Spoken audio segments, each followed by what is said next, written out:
Hey, if you're carrying some extra weight and you're convinced that skipping meals, fasting, or jumping into intermittent fasting, whether it's 16-8, 18-6, or skipping breakfast entirely, is the fast track to dropping pounds quickly, just hit pause for a second.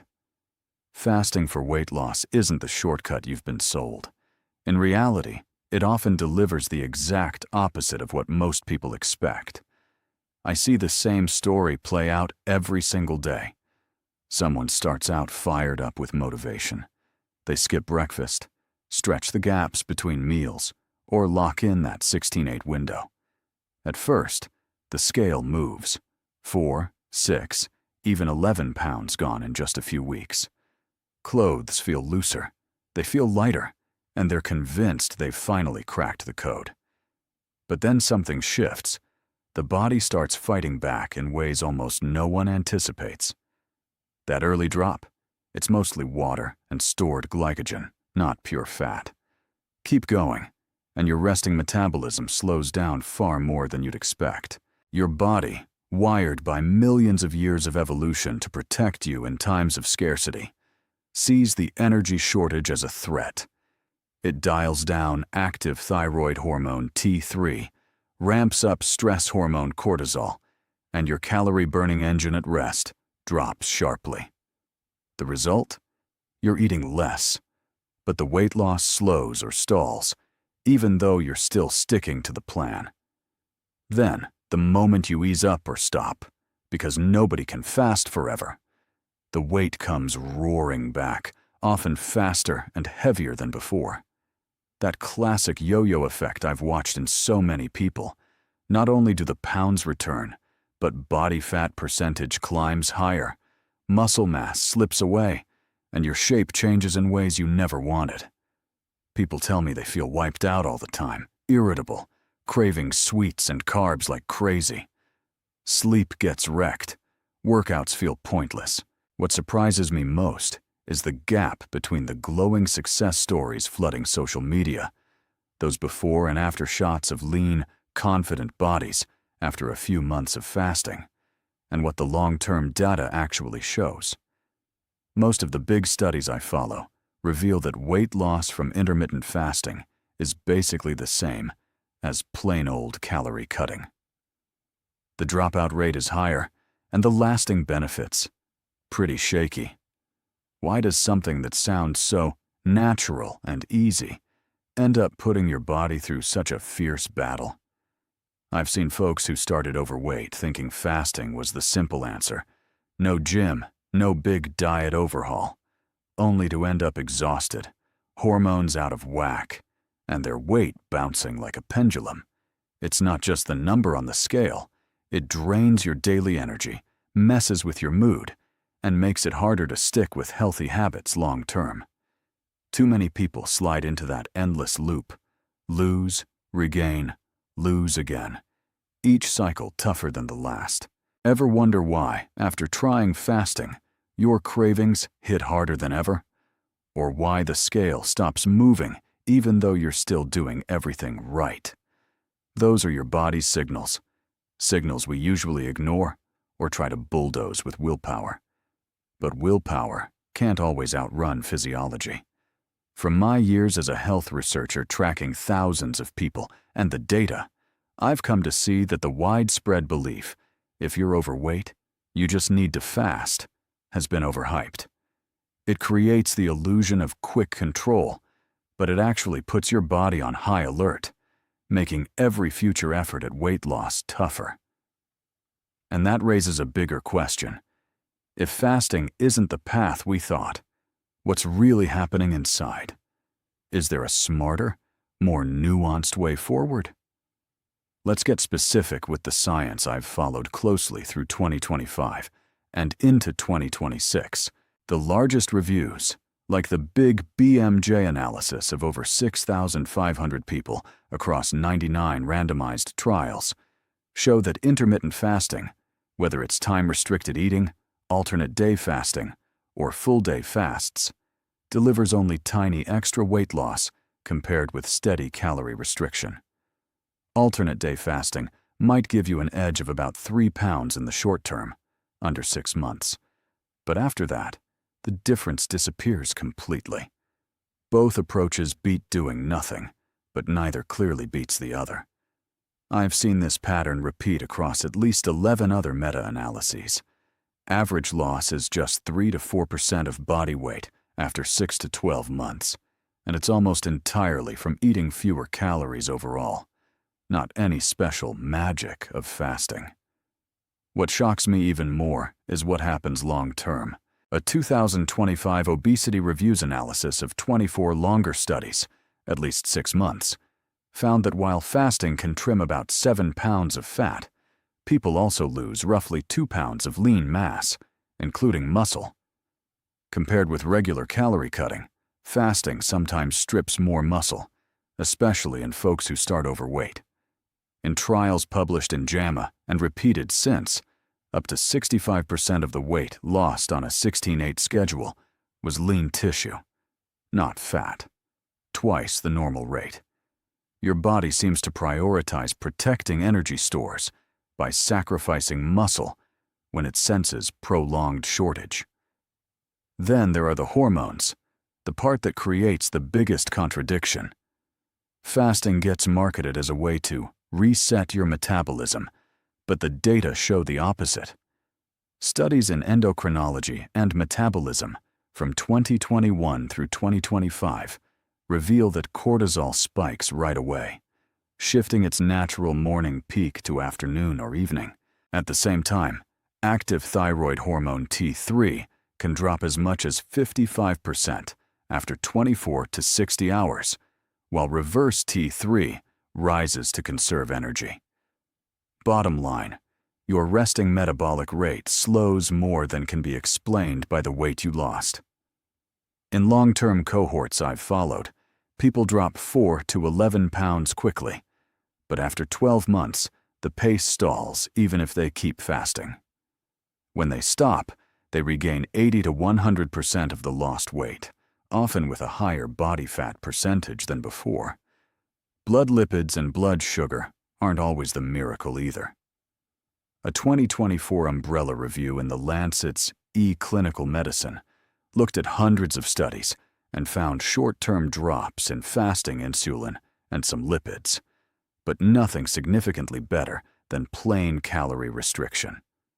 In some groups, fasting even nudged LDL and total cholesterol slightly higher. For people with type 2 diabetes, HbA1c, improvements fade once fasting stops. Here's the paradox I keep seeing. Viral stories claim, I lost 22 pounds in 3 months on 18/6, yet blinded trials show higher dropout rates and only 20 to 30% of people still succeeding after a year.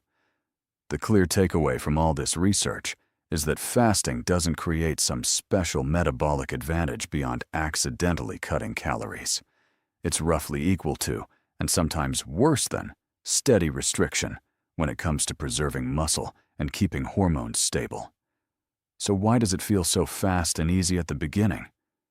That's the part I want to dig into, because the popular myths are hiding exactly these contradictions.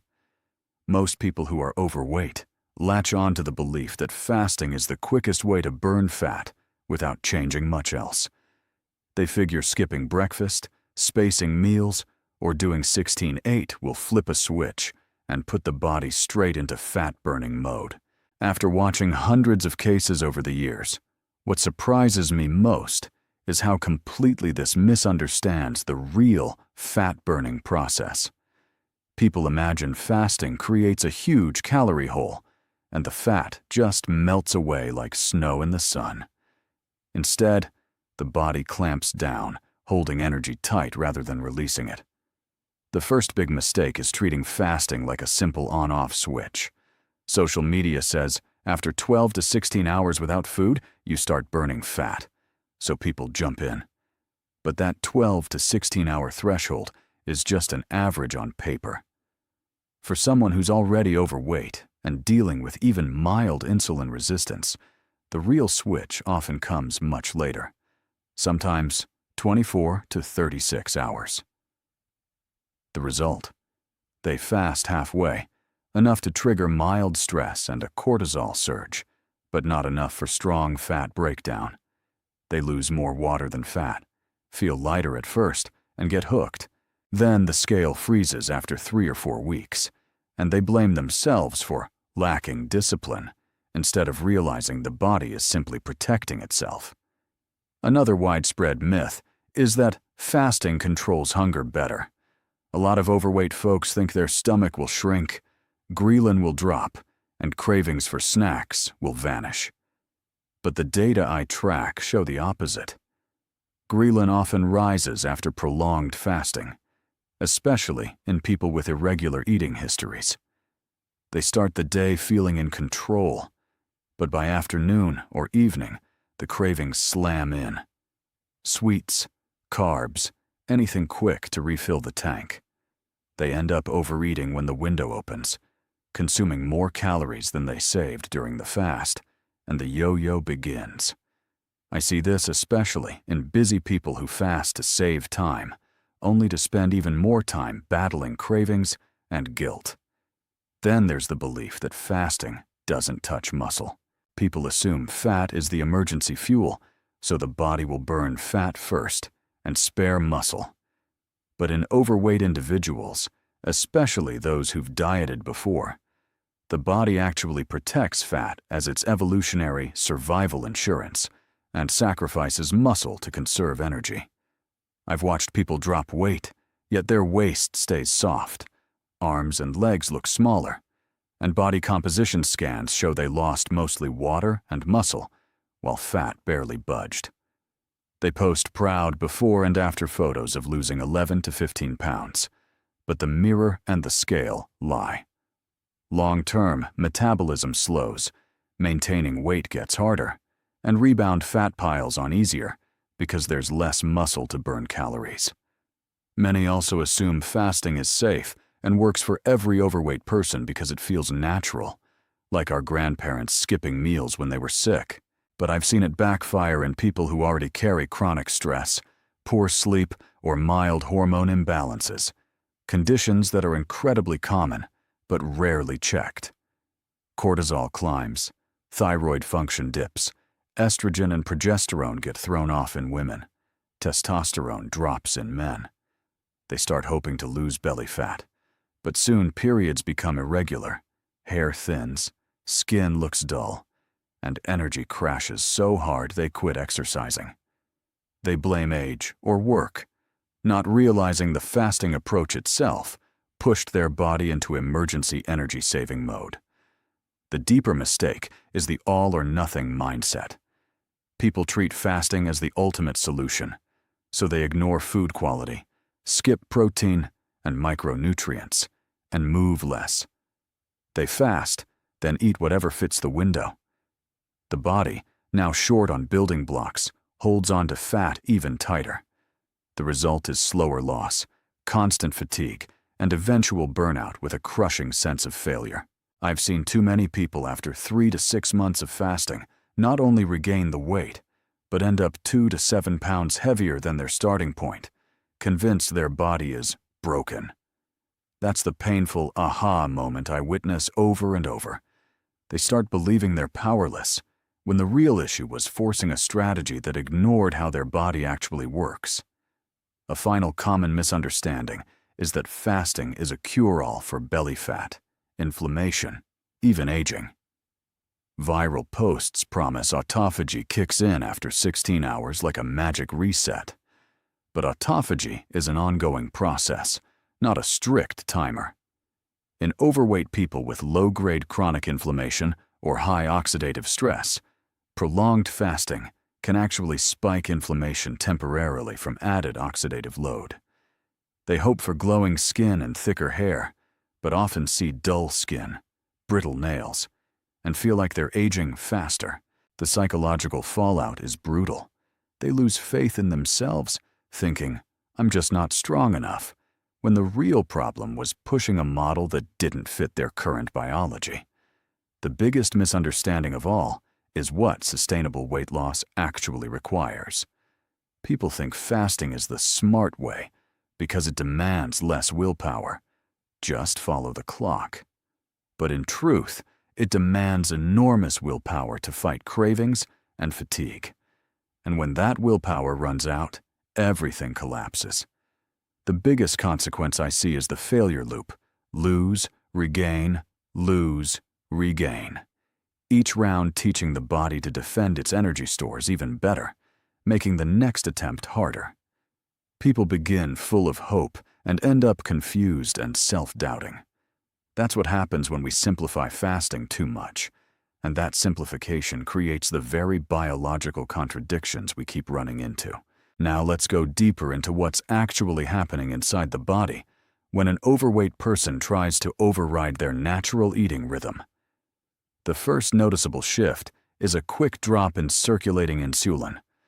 Without incoming glucose, the pancreas cuts back, opening the door for lipolysis, breaking down stored fat into free fatty acids for fuel.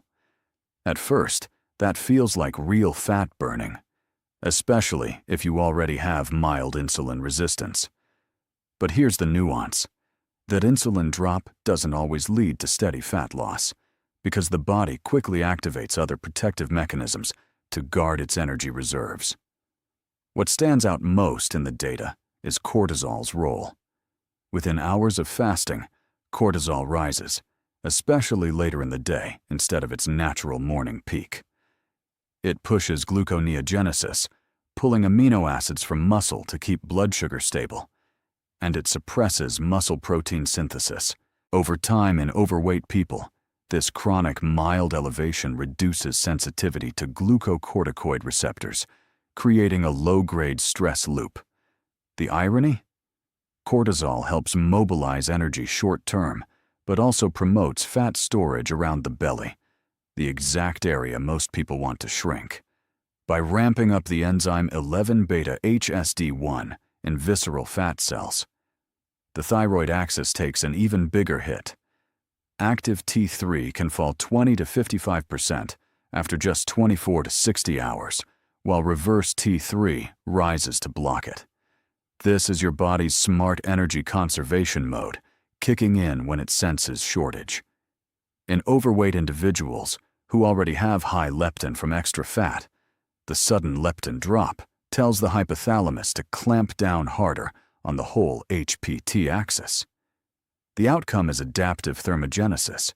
Your resting metabolic rate slows more than the lost weight would predict. Core temperature dips slightly, brown fat activity decreases, and keeping weight off becomes an uphill battle. Leptin and ghrelin, the hunger and fullness hormones, play starring roles too. Leptin falls fast as fat stores are tapped, signaling low energy to the brain, which then ramps up appetite-stimulating NPY and AGRP. Ghrelin, meanwhile, spikes higher than normal toward the end of the fasting window, creating those intense cravings many people describe as impossible to ignore. Here's the subtle twist for overweight folks who already have leptin resistance. The brain doesn't hear the full signal properly even when fat is still plentiful. So they overeat when the window opens, easily erasing the calorie savings. At the cellular level, autophagy, the housekeeping process that recycles damaged proteins and organelles, gets triggered when mTOR is inhibited by low amino acids and insulin. Short-term, it's protective, clearing junky mitochondria and reducing inflammation. But the nuance matters. Autophagy isn't a light switch at exactly 16 hours. In overweight people with existing inflammation or oxidative stress, prolonged activation without enough anabolic signals from growth hormone can increase muscle breakdown.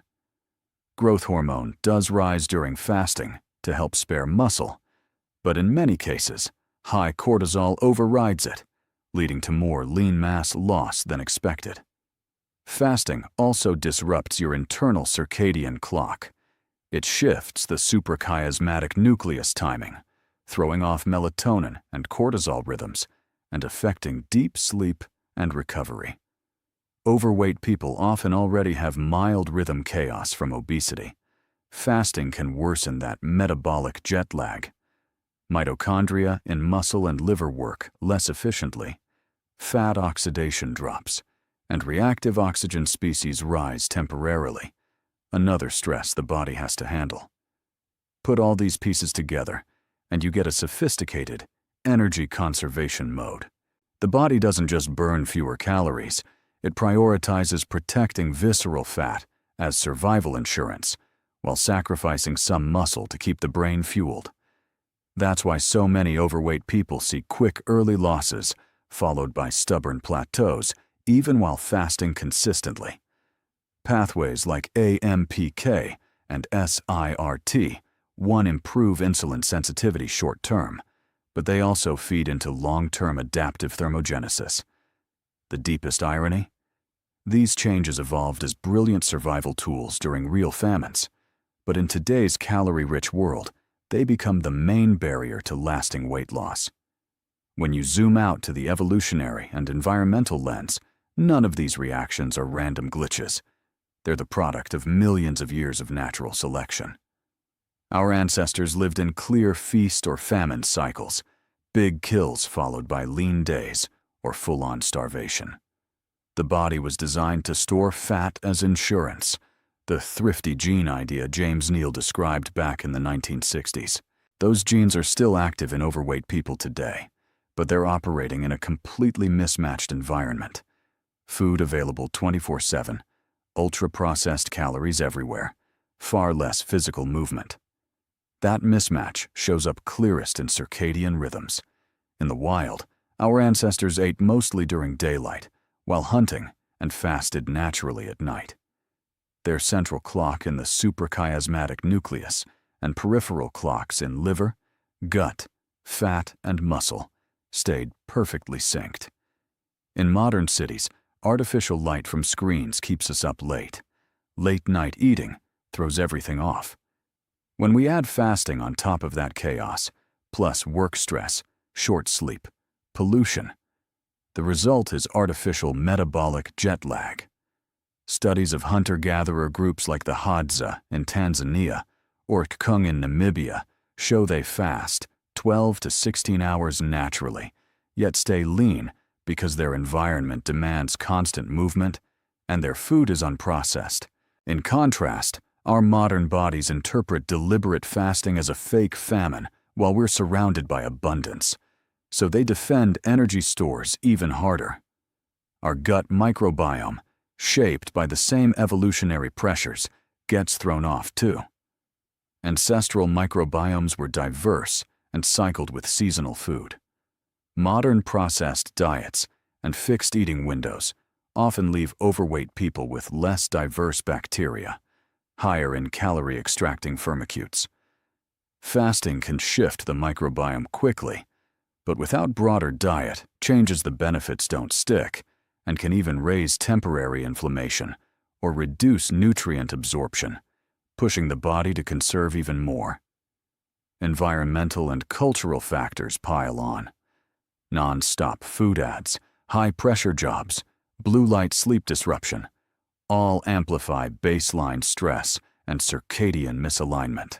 Fasting that was once a passive response to real scarcity becomes an added stressor in a world of plenty, triggering stronger fat protection responses because the brain still assumes famine could last indefinitely. Data from migrant populations moving from rural low-calorie environments to modern cities show obesity exploding precisely because of this gene-environment mismatch. Fasting in those groups produces quick initial drops, but poorer long-term maintenance than in people whose lifestyles still echo ancestral patterns. Seasonal nuance adds another layer.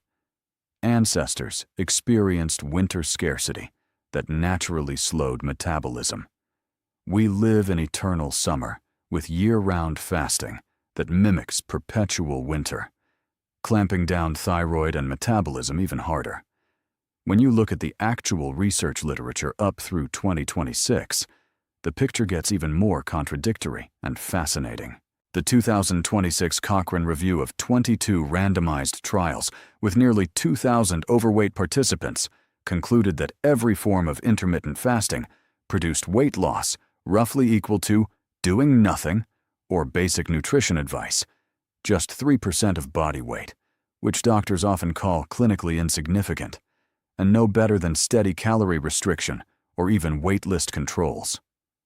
Yet other 2025 meta-analyses in Nutrition Journal reported average losses of about 8 pounds and a full BMI point, plus better lipids and lower blood pressure, with alternate day fasting sometimes beating time-restricted eating in the first 12 weeks.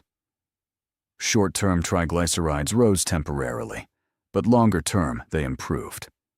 Head-to-head comparisons in the New England Journal of Medicine and later updates showed time-restricted eating matching calorie restriction for 6 to 18 pounds lost over a year, but with higher dropout and more side effects. Body composition data flip-flop too. Some older studies suggested fasting protects muscle better. Newer JAMA and long-term cohorts show the opposite, more lean mass loss, especially without resistance training. Hormone paradoxes abound. Short-term trials praise improved insulin sensitivity, yet longer umbrella reviews show T3 dropping, reverse T3 rising, and adaptive thermogenesis making metabolism slower than expected. Alternate day fasting sometimes wins on cardiovascular markers short-term, but loses on sustainability and side effects like fatigue and intense hunger. These aren't random contradictions. One side is the hype from personal stories and short-term papers. The other is the cold reality from large-scale, blinded meta-analyses showing no better than doing nothing. The data seem to say two opposite things at once. Fasting is both an ancient survival tool and a modern stressor, both helpful and harmful, both weight loss friendly and weight loss blocking.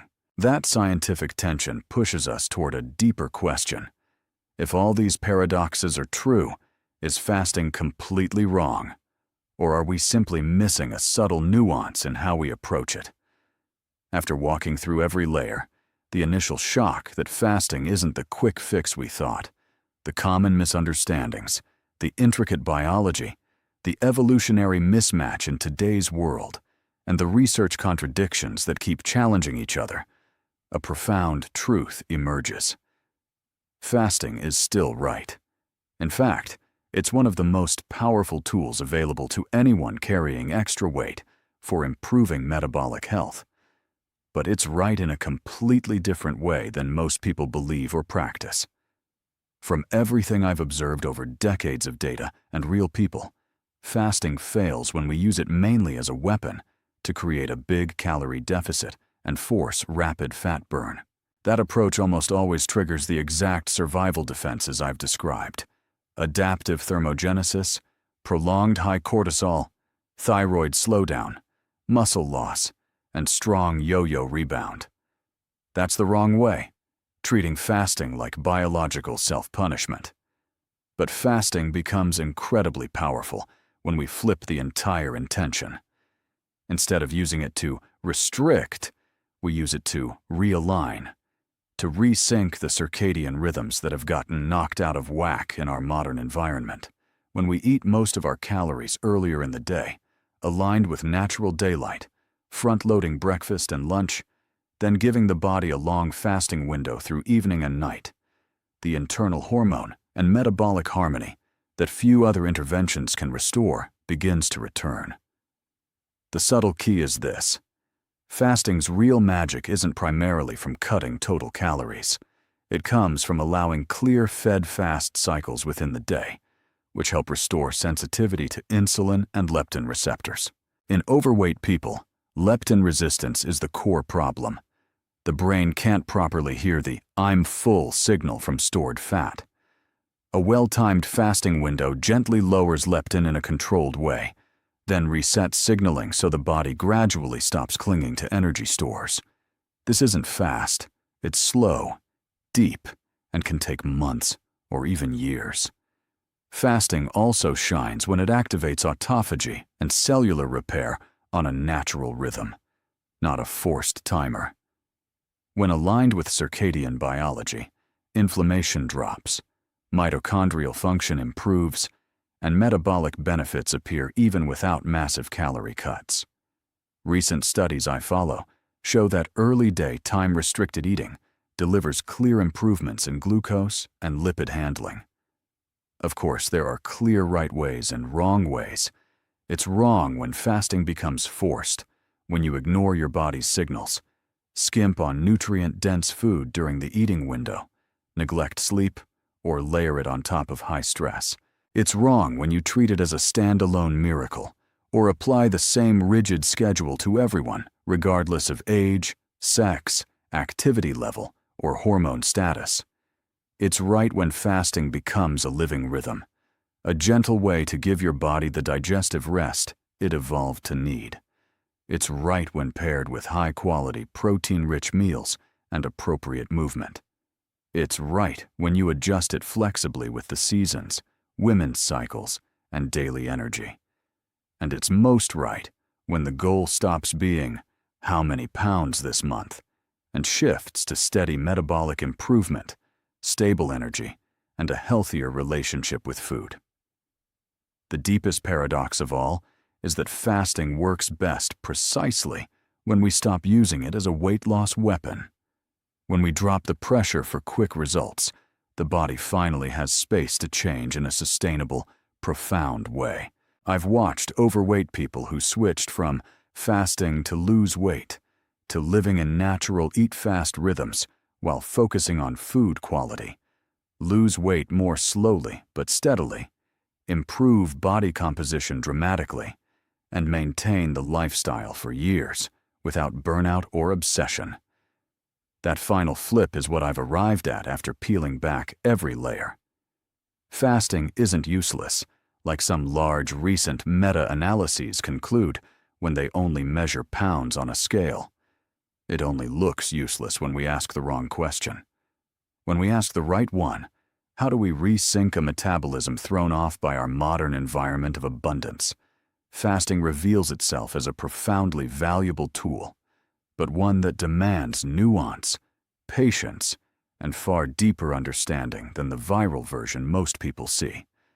That's the subtle difference that explains why some people succeed spectacularly with fasting, while millions of others fail and end up worse off. It's not that the successful ones have more discipline, it's that they, often by luck or intuition, used it in harmony with their actual biology. After walking through this entire journey together, from the initial wake-up call that fasting isn't what we thought, through the myths, the mechanisms, the evolutionary lens, and the research paradoxes, we land at a clearer picture than ever, full of rich nuance. From my long career following the data and the people, I've come to believe fasting isn't wrong. It's one of the most important biological rhythms we can restore when we're carrying extra weight. But it's right in a way most people miss. The 4 layers we just explored aren't random contradictions. They're shells we peel away to reach the core. The first layer shatters the obvious belief that fasting is a fast weight loss key.